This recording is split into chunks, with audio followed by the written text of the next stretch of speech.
Efren Castaneda, Nina Piazza Robles, Irene Javier, Denisa Barbon Makitin, Leonardo R. Abelera, Nico Son X. Abelera, Lourdes Tupaco Sara, Angel Sigupo Sino, Lydia Galang Sigupo, Alberto Villanueva Cruz, Angelina Bago Jose Cruz, Basilia Bago Jose Quizon, Alfredo Quizon, Alicia Villanueva Cruz, Bella Quirón, Michael Pamanaviola, Benjamin Galaona, Fidelino Scudo, Joey Galafrata, Jose and Alicia Galafrata, Paulina Lacso Sobrano, Benito Elisa, Dionisio A. Silva, Cali L. Garcia, Jessie Garcia, Josefina Garcia, Mario Elcio Chesino, Herminio E. Hilario, Norma Hilario, Nena E. Makabantan, Juvencio E. Makabantan, Teresita E. Aguilor, Princess Joy Aguilor, Jose Luis H. Villegas, Teresita E. Villegas.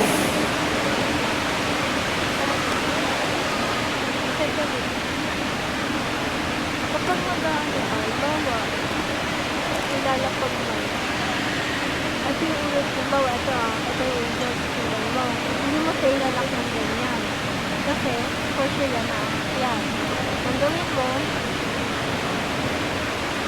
ilalim ng ulo ng angel, pag nilak mo, ikaw na mismo pag-adjust. Kaya yan. Lock mo. Kapag alam mo kung hanggang saan mo ilaan, para sakto, pag-iba. Yan, kasi, oo, parang ibababa mo na ng konti, i-adjust mo, tsaka mo ilan, tsaka mo bitaw mo. Kasi dito na yung problema eh. Kasi ang nangyayari, kapag nakalak na to, kapag nakalak mo yan, ang nangyayari, ina-adjust dito ng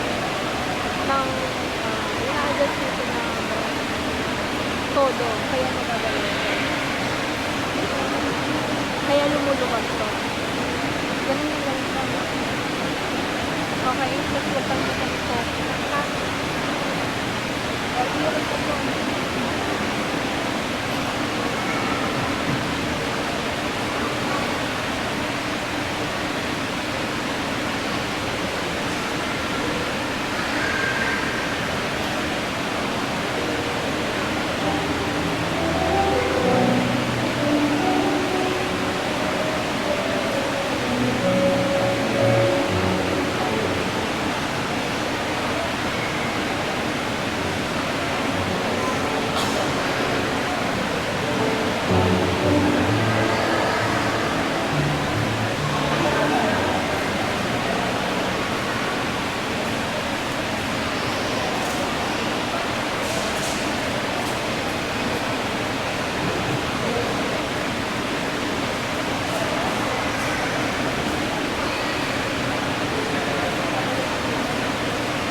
Magandang gabi po sa inyong lahat.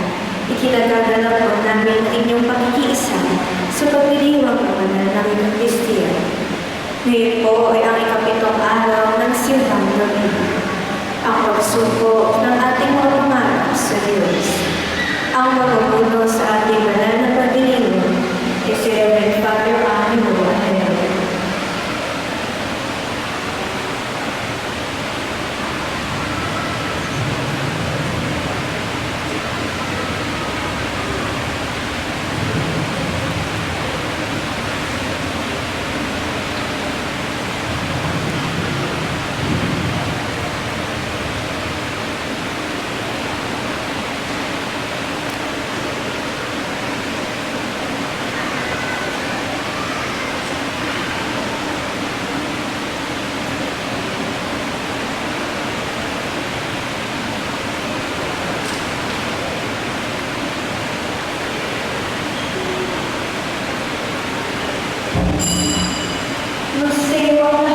sumabay sa pambuhay na awit.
Diyos Ama at ang pagiging pagkaisa ng Espiritu Santo naway sumayin lahat.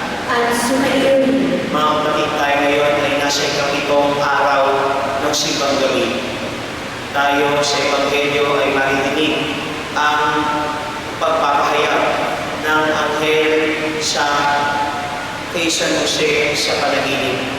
Ang pagpapahayag nito ay ang paalala ng plano ng Diyos, kabilang sa plano ng Diyos ang pagiging papel sa Ama sa tuwing ng ating Panginoong Jesus. ni San Jose.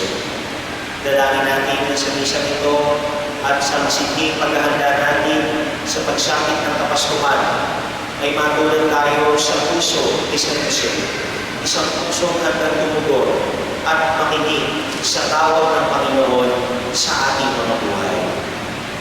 Kaya mga kapatid, aminin natin ang ating mga kasalanan upang tayo maging karapat gumanap sa banal na pagdiriwang.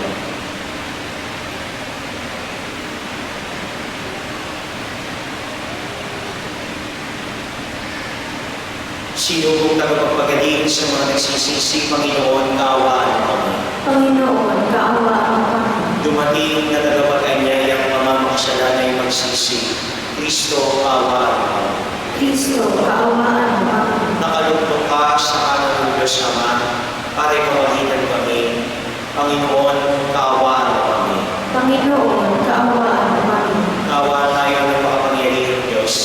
Patawarin tayo sa ating mga kasalanan. Patnubayan tayo sa buhay na walang hanggan. Amen.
na ibinalita ng Anghel ay maging taong totoo sa sinupupunan ng mahal na Birhen. Pagkaloob mo kaming sumasampalatayang siya'y ina ng Diyos, ay matulungan niyong gumanangin sa iyo sa pamamagitan ng Jesucristo, kasama ng Espiritu Santo, magpasawalang hanggan. Amen. Magsiupo po ang lahat.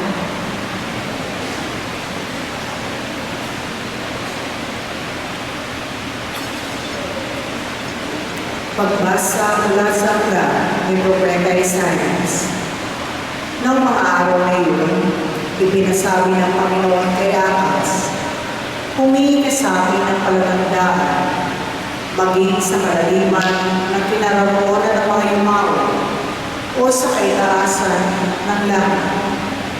Sumagot si Ahaz, hindi po ako humihingi, hindi ko susubukin ang Panginoon. Sinabi ni Isaias, pakinggan mo sa bahayan ni David.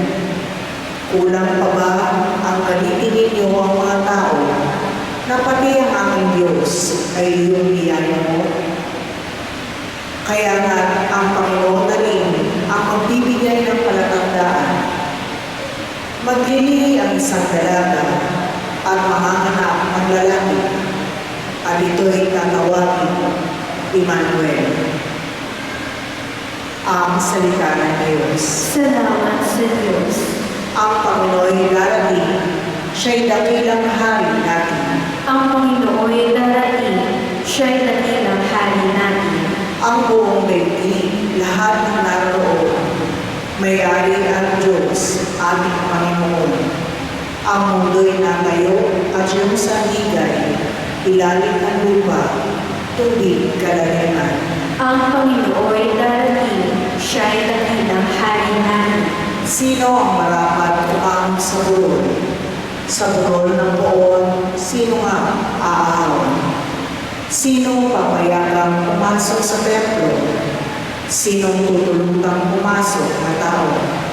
Siya na malinis ang isip at buhay, na hindi sumasamba sa Diyos-Diyosan, tapat sa pangako na binibiliwan.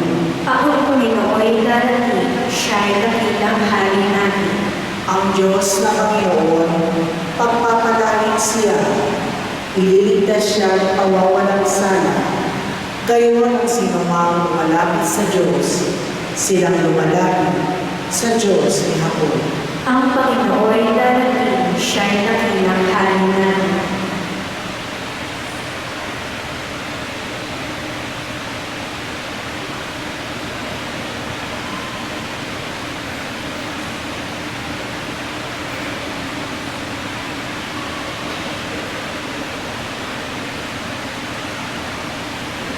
Pagbasa mula sa sulat ng Apostol San Pablo sa mga taga-Roma. Mula kay Pablo na alingin kay Jesus. Tinawag upang maging apostol at hinirang upang mangaral ng mabuting balita ng Diyos. Sa inyong lahat na minamahal ng Diyos na nariyan sa Roma, na tinawag upang maging mga banal.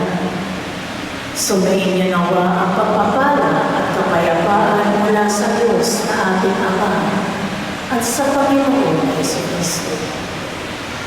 Ang mabuting balitang ito ay pinangako niya noon pang una sa pamamagitan ng mga propeta at nasasaad sa mga banal na kasulatan ay tungkol sa kanyang anak, ang ating Panginoon Jesucristo.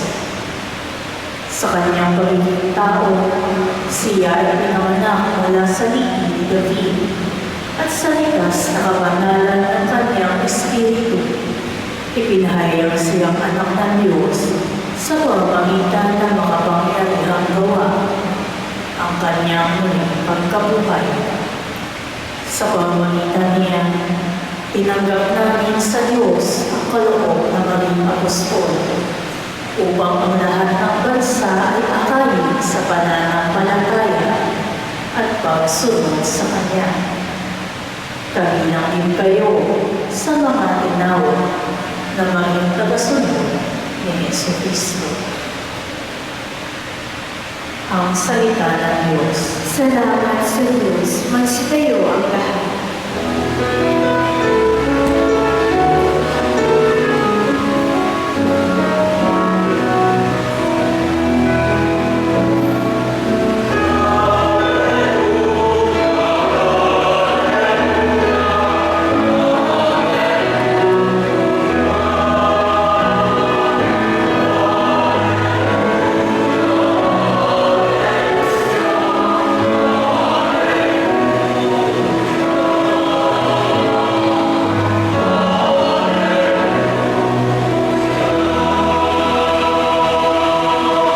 Maglilihi ang dalaga, lalaking isisilang, ni Emmanuel ng buong simbahan.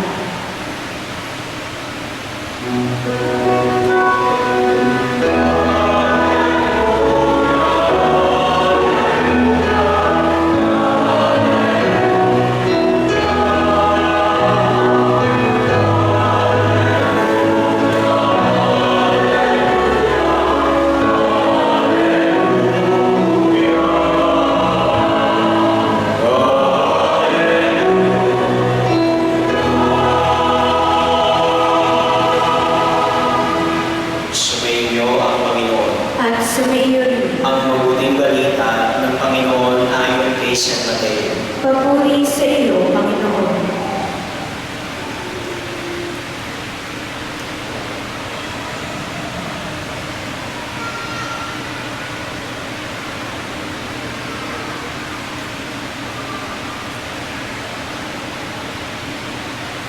Ganito ang pagkapanganak kay Jesucristo. Si Maria na kanyang ina at si Jose ay nakatakda ng pakasal. Ngunit bago sila nakasal, si Maria ay natagpuan nagdadalang tao. Ito ay sa pamamagitan ng Espiritu Santo. Isang taong matuwid itong si Jose na kanyang magiging asawa. Ngunit ayaw niyang mapahiya si Maria. Kaya ibinasya niya hiwalayan ito ng lihim. Samantalang iniisip din siya ito, napakita sa kanya sa panaginip ang isang anghel ng Panginoon. Sabi nito sa kanya, Jose, anak ni David, huwag kang matakot na tuluyang pakasalan si Maria sapagkat siya ay naglihim sa pamamagitan ng Espiritu Santo. Manganganak siya ng isang lalaki at ito ay pangangalanan mo, Jesus, sapagkat siya ang magliligtas sa kanyang bayan sa kanilang mga kasalanan. Nangyari ang lahat ng ito upang matupad ang sinabi ng Panginoon sa pamamagitan ng propeta.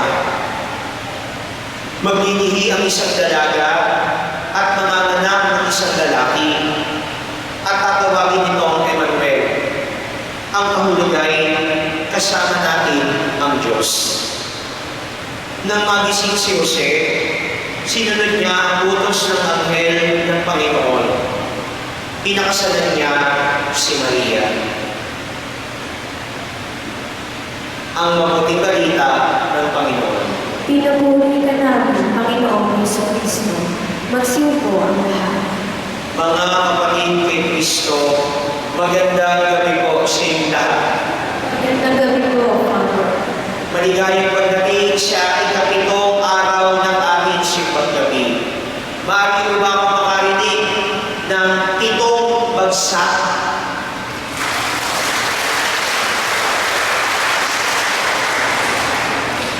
Sobrang nalulungkot. Pero mga kapatid, ako'y natutuwa at nagagalak sapagkat marami pa rin tayo kahit na 7 araw na tayo sa simbang gabi. Amen? Ibig sabihin nito, tayo ay may lakas pa at masa mabuting kalagayan. Dalangin natin yung mga kapatid namin na tinamaan na ng lamig o nagkasipon na, nagkasakit na, no? Na sana ay bumuti rin ang kanilang kalagayan, no? Kung kayo sumasubaybay sa ating live streaming mass, no? Nagkasakit kayo ngayon, no?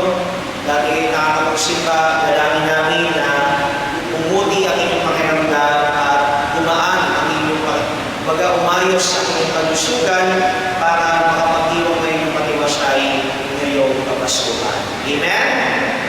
At ingatan ninyo ang inyong mga sarili, lalo na baka kayo ay may sakit na, no? So magpahinga. Okay? No? Kung kailangan magpahinga. Hindi required na magsimbang gabi, lalo na kung nakakaramdam ka na ng pagod o sumasama na ang iyong pakiramdam. Amen? So, bakit ko sinasabi ito, mga kapatid? Dahil ang paanyaya, ang mensahe para sa atin sa ikapitong araw ng simbang gabi ay magkaroon tayo ng isang pusong masunurin. Paanyaya para sa atin ngayong ikapitong simbang gabi na magkaroon ng isang pusong masunurin. Sa mga simula ng Adbyento ng ating simbang gabi, ang paanyaya sa inyo, ang paanyaya sa inyo ay buksan ang inyong mga puso. Ipahayag sa ating mga buhay ang pagdating ng Mesiyas. Ngunit ngayon, napapalapit na tayo sa Kapaskuhan at ilang araw na lang, ilang tulog na lamang ay pagdiriwan na natin ang pagsilang ng ating Panginoon. Hilingin natin, mga kapatid, na magkaroon tayo ng isang puso na masunurin sa kalooban ng Diyos. Let us ask for the grace to have a heart that is obedient to the will of God. Because that is what we can see in the life of Saint Joseph. Si Jose ay isang taong matuwid sapagkat siya ay isang taong masunurin sa kalooban ng Diyos. When we are obedient to the will of God, we will try our best to be righteous in our very lives. Magsusumikap tayo na maging matuwid sa ating pamumuhay. Pag sinabi mong matuwid, ibig sabihin kung anong pinapahayag natin, kung ano ang sinasampalatayanan natin, nakikita sa ating mga buhay. Ang isang tao masunurin, naniniwala hindi lamang sa halaga at biyayang dulot ng simbang gabi.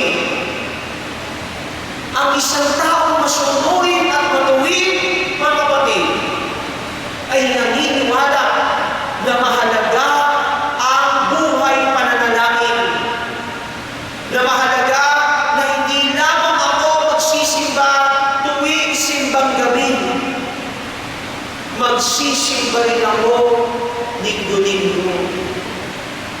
Magdadasal ako araw-araw.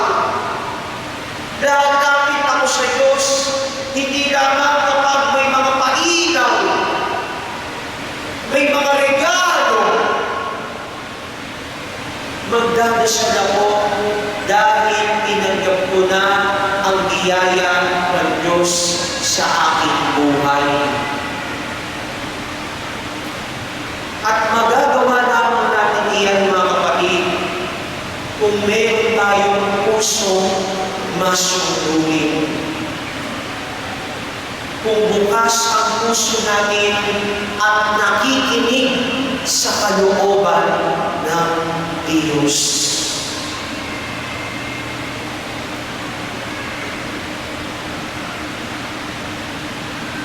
Ano bang ibig sabihin ng isang taong masunurin ayon sa ating mga pagbasa?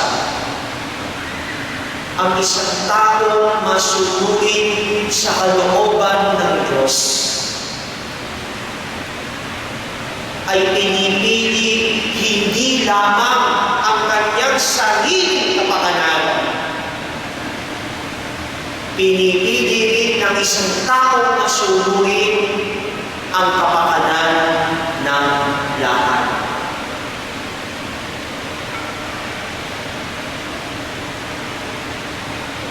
Tignan natin yung unang pagbasa. Sabi ng ating unang pagbasa, ni Haring Ahaz. Si Ahaz, kanina sabi ko, Ahaz. Si Haring Ahaz, nang pinakiusapan siya ng propeta na humingi ng tulong sa Diyos, ano sabi niya? Hindi ako hihingi sa Panginoon. Hindi ko susubukin ang Panginoon. Bakit? Bakit kaya hindi susubukan ng Panginoon? Ano ibig sabihin nun? Di ba? Binuin mo propeta ng lumapit sa iyo. Di ba? Sinabi niya na, ito nang gawin mo, sige na. Magyayari, malinig ka sa iyong bayan. Sapagkat alam ni Haring Ahaz, mga kapatid, na kapag sinunod niya ang propeta at humingi siya ng tulong sa Panginoon, mawawala ang kanyang pagkahari. Bakit? Sapagkat kung siya ay nakinig sa propeta na dati hindi niya ginagawa, yung mga naging plano niya, yung mga desisyon niya, sariling desisyon bilang hari, ay nangangahulugang palpak. Walang talab.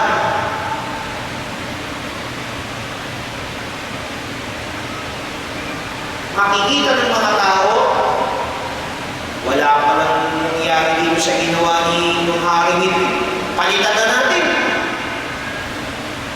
Sayang lang. Di pala nakikinig sa Panginoon eh. Kaya para manatili siya sa pagkahari, hindi niya sinunod ang tawag ng Panginoon. Inisip niya ang sariling kapakanan. Inuna niya ang kanyang sariling kapakanan.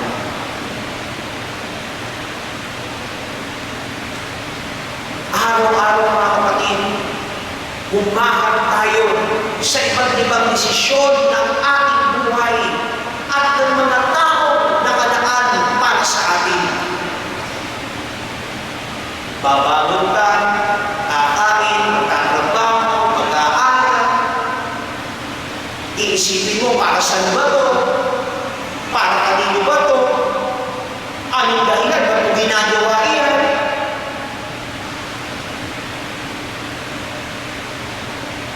Pero kung nais natin mapalapit sa kalooban ng Diyos, minsan yung gagawin natin, minsan hindi madali. Minsan, may mga araw, may mga linggo, gusto mong mag-misa, nasayang yung mga barkada mo, mag-happy-happy, lumabas. Minsan, ang daming trabaho, pagod na pagod ka sa dalang Lunes hanggang Biyernes. Pag-isip mo, gusto mo magsimba, pero pagod ang katawan mo. Isipin mo, may lang muna ako. Sarap na tulog eh. Pero ang pagiging masunurin, mga kapatid, hindi lamang pinipili kung ano ang makabubuti sa kanyang sarili. Pipiliin niya ang makabubuti para sa lahat. Yan ang ginawa ni Jose. Alam niya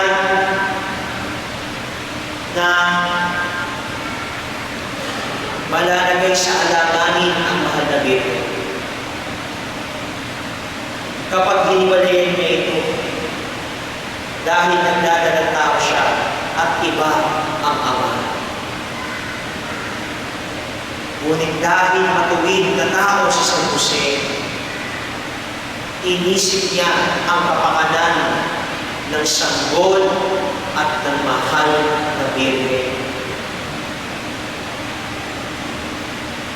Kaya naman sa pamamagitan ng pagsunod ni San Jose, nangyari ang kalooban ng Diyos. Naalala ko ang aking mga magulang. Tanda ko, yung mga bata pa kami, dinadala kami ng mga magulang ko, ng aking mga magulang, para magsimba sa Quiapo. Biyernes, nakapunta ba kayo ng Biyernes sa Quiapo? Napakaraming tao niya. Aga-aga namin gigising. Minsan, mahihinis ka pa. Siksikan yung jeep. Kasama namin yung nanay ko. Yung tatay ko, galing trabaho, overnight. Doon na lang magkikita. Ginagawa yun namin yung lagi. Di ko alam. Noong mga panahon na yun, naiinis ako. Pero kung babalikan ko ngayon, ang laki ng pasasalamat ko sa aking mga magulang. Bakit? Dahil kahit mahirap, kahit na kung minsan hindi namin gusto yung ginagawa namin, tinuruan nila kami ng mahalagang bagay. Na ang pananampalataya, ang pagsasabuhay ng pananampalataya ay hindi isang madaling gawain. Ngunit ang mahalaga, panatag ang puso natin dahil sinusunod natin ang kalooban ng Diyos. Mga kapatid, sa ikapitong araw ng simbang gabi, paalala sa atin na araw-araw maharap tayo sa iba't ibang mga desisyon. Hindi madali. Haharap tayo sa pagsubok. Hindi madali. Ngunit kung may puso tayong masunurin, kahit na hindi madali ang pagpili, ang mahalaga, panatag ang puso mo at ikaw ay nasa piling ng Diyos.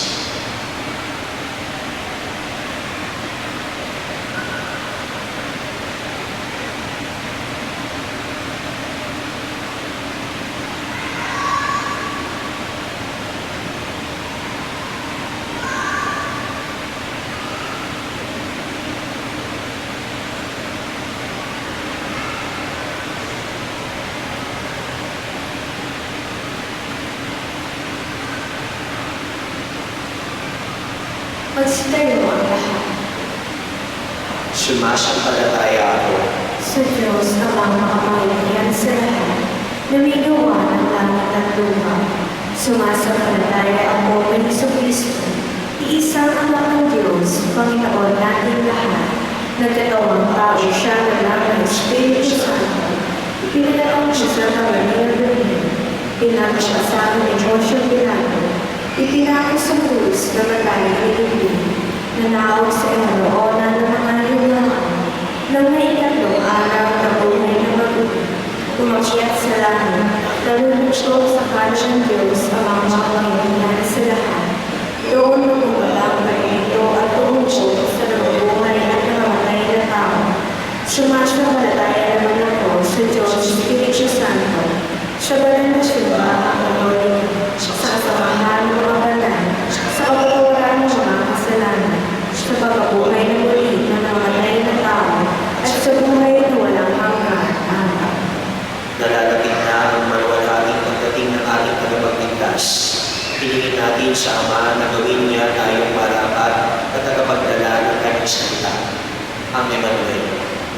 Manalangin tayo.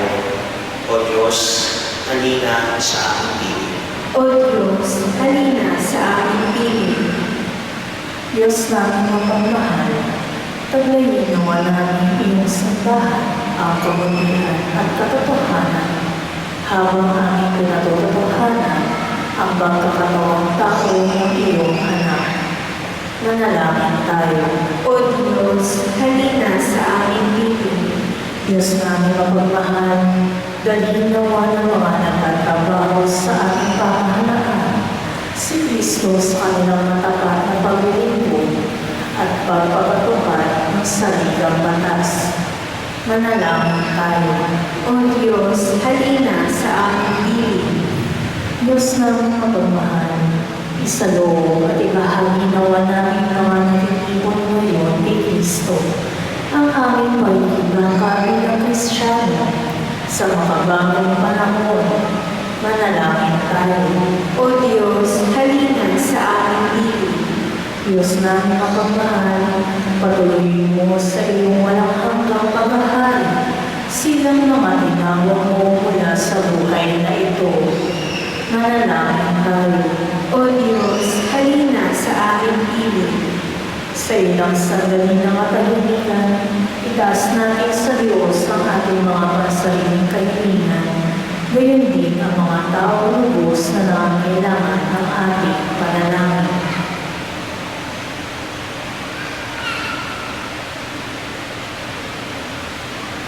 Manalangin tayo.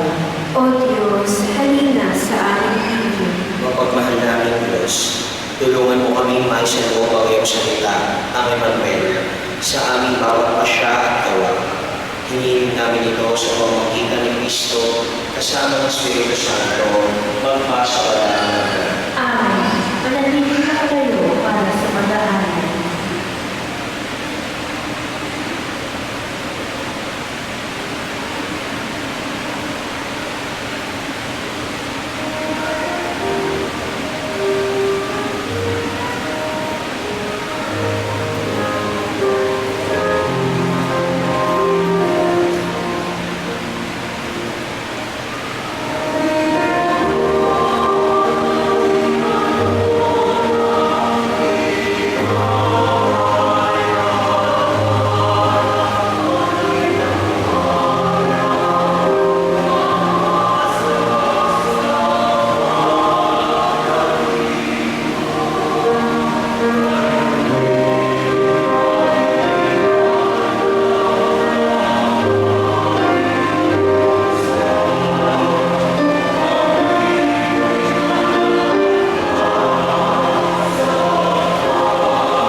Manalangin kayo mga kapatid upang pagkain natin ay ganito ng Diyos na magpapamagyarihan.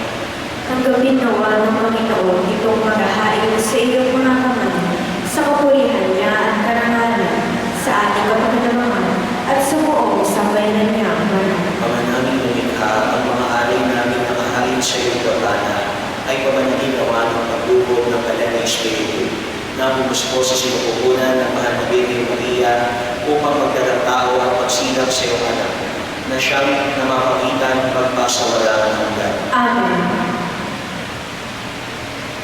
Sumainyo ang Panginoon. At sumaiyo rin, Itaas sa Diyos ang inyong puso at diwa. itinaas na namin sa Panginoon. Pasalamatan natin ang Panginoong ating Diyos. Marapat na siya ay pasalamatan. Ama namin makapangyarihan, tunay ng marapat na ikaw ay aming pasalamatan. Bukod mong pinagparang maging ina ni Yesu Cristo, ang mahal na Birhen nagpupuri at nagagalak sa iyo. Ikaw ang gumawa ng takinang bagay. Ikaw ang lumilingap sa lahat kailanman. Nilingap mo ang mahal na Birhen bilang iyong kapangalipin na iyong binigyan ng tungkuling kumalinga sa anak mong manunubos namin. Kaya kay saan ang mga anghel na nagsisiawit ng papuri sa iyo nang walang kumpay sa kalangitan, kami nagpupuli sa iyong kadakilaan.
Bago niya pinagtiis ang pusang loob na maging handog, hinawakan niya ang tinapay, pinasalamatan kanya, pinaghati-hati niya iyon, iniabot sa kanyang mga alagad at sinabi, tanggapin niyo lahat ito at natin. Ito ang aking katawan na ihahandog para sa inyo.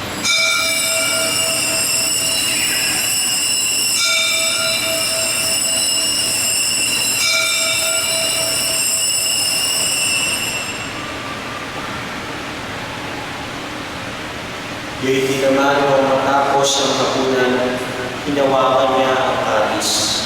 Muli kanyang pinasalamatan, iniabot niya ang kalis sa kanyang mga alagad at sinabi, tanggapin niyo lahat ito at inumin. Ito ang kalis ng aking dugo, ng bago at walang hanggang tipan.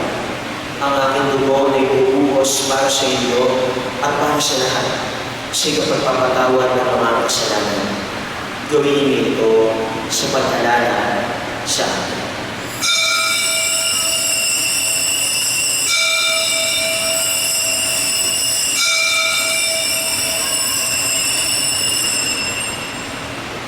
Magsitayo ang lahat. Ipagbunyi namin ang misteryo ng pananampalataya.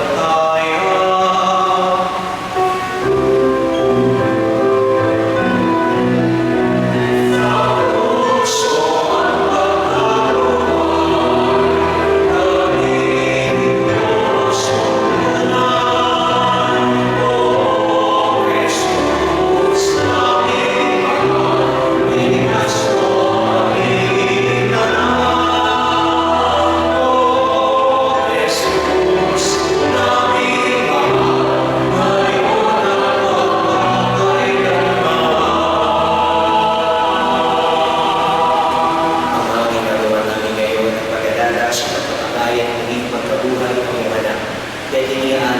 sa iyo ang tinapay na nagbibigay buhay at ang kalis na nagkakaloob ng kaligtasan. Kami nagpapasalamat dahil kami minarapat na tumayo sa harap mo para magtingkod sa iyo. Sinasamo namin kami magsasalo-salo sa katawan at tubo ni Kristo ay mabunod sa pagkakaisa sa pamamagitan ng Espiritu Santo. Ama, dinapin mo ang iyong simbahang laganap sa buong daigdig. Puspusin mo kami sa pag-ibig. Kaysa nilayo na aming Papa at ni Pablo Virgilio na aming obispo at ang tanang kaparehan. Alalahanin mo rin ang mga kapatid namin na hilay nang may pag-asang sila'y muling mabubuhay. Gayon din ang lahat ng mga pumanaw.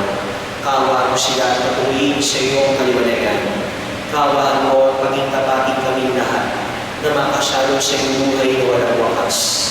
Kaysa ng mahal na Birheng Maria, Ina ng Diyos, ni San Jose na kanyang kabiyak ng puso, kaysa ng mga apostol, San Bartolome na aming patron, at ang lahat ng mga banal na namuhay dito sa daigdig ng tagdugtugod sa iyo, may pagdiwang gawa namin ang pagpupuri sa inaaral mo sa pamamagitan ng iyong anak na aming Panginoong Jesucristo.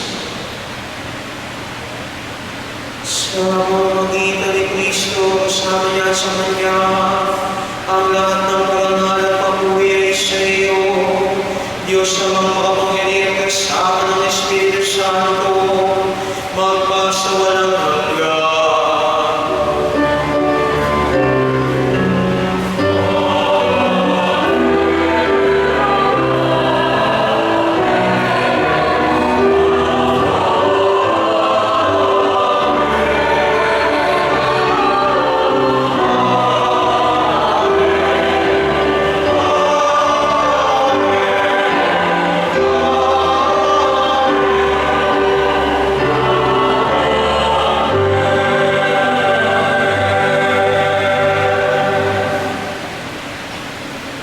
Si Jesus ang dakilang ehemplo ng pagiging masunurin sa Ama.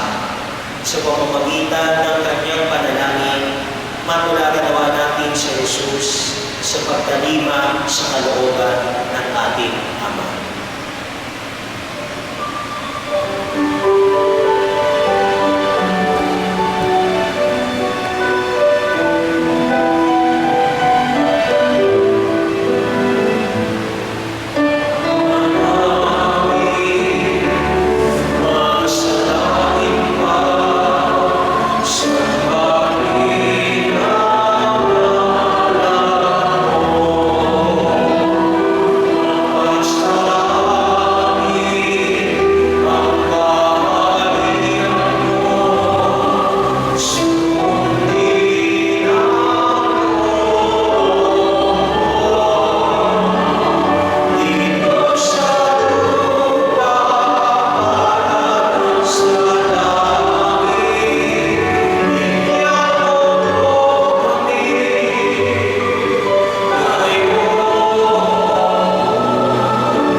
sa lahat ng masama. Pagkalooban ng pagkaibata araw-araw, iligtas sa kasalanan at ilayo sa lahat ng kapahamakan. Samantalang aming pinananaligan ang dakilang araw ng pagpapahiya ng tagapagligtas namin si Jesucristo. Sapagkat iyo ang kaharian at ang kapangyarihan at ang kapurihan magpakailanman. Amen. Panginoong Jesucristo, sinabi mo sa iyong mga apostol, kapayapaan iniiwan ko sa iyo. Ang aking kapayapaan ibibigay ko sa iyo. Tungayin mo ang aming pananampalataya at huwag ang aming mga pagkakasala. Pagkalooban mo kami ng kapayapaan at pagkakaisa ayon sa iyong kalooban. Kasama ng Espiritu Santo, magpasawalang hanggan. Amen. Ang kapayapaan ng Panginoon ay laging sumainyo. At sumayo rin. Magbigayin kayo ng kapayapaan sa isa't isa.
Ito ang kordero ng Diyos.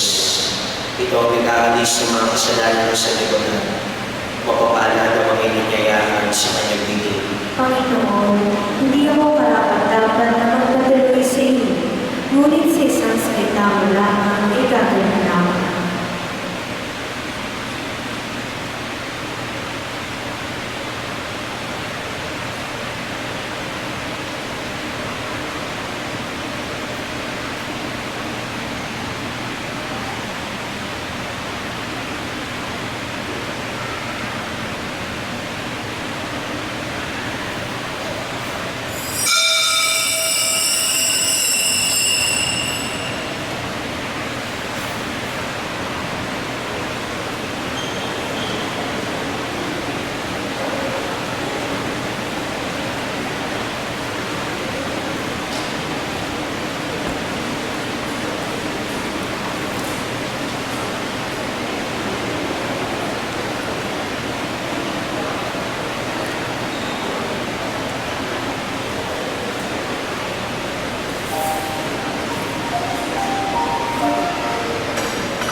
Magsitayo ang lahat. Manalangin tayo. Ama naming mapagmahal, sa aming nagsasalo sa kanyang hangin, lagi nawa namin madama ang iyong kagandahan loob upang kami magkamit ng kaligtasan, paundangan sa pagkakataong araw ng gawanan. Ngayong aming binubulitahan ang kanyang ina, sa pamamagitan din ng Yesu Cristo, kasama ng Espiritu Santo, magpasawala ng hanggan. Amen. Magsiupo ang lahat para sa ilang paalala. Tayo po ay magkakaroon ng second collection at ito ay para sa RNF Audio Sound System. Mayroon po tayong ipinamimigay na sobre alay sa Pasko. Maaari ninyo itong ihulog sa muslo o ibigay sa opisina ng parokya. Available na po ang ating kalendaryo para sa taong 2026. Maaari niyo po itong ma-avail sa opisina ng parokya o sa labas ng simbahan. Meron po tayong parohan para kay San Bartolome na may tema, Jesus, liwanag na nagbibigay buhay, pag-asa ng mundo. Sa mga nagnanais mag-sponsor ng parohan, makipag-ugnayan lamang sa parish office o sa labas ng simbahan.